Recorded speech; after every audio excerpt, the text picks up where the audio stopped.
BBI ময়দানে টানটান উত্তেজনার মধ্য দিয়ে সম্পন্ন হল সংবাদ উত্তরা ও ওয়ার্ড নং 13-র মধ্যে আয়োজিত কবাডি খেলা, যেখানে সংবাদ উত্তরা টিম জয়লাভ করে। 14ই ডিসেম্বর শনিবার রাত আনুমানিক 8টা নাগাদ এমনই দৃশ্য পরিলক্ষিত হয় উত্তর ত্রিপুরা জেলার জেলা সদর ধর্মনগর শহরের বিবিআই ময়দানে।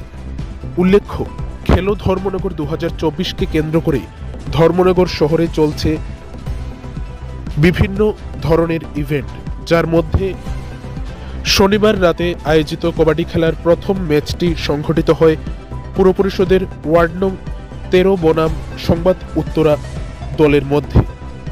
এই কবাডি খেলায় ওয়ার্ড নং 13 48 পয়েন্ট সংগ্রহ করে এবং অপরদিকে সংবাদ উত্তরা টিম 72 পয়েন্ট সংগ্রহ করে এবং এই কবাডি খেলা শেষে সংবাদ উত্তরা টিম জয়লাভ করে।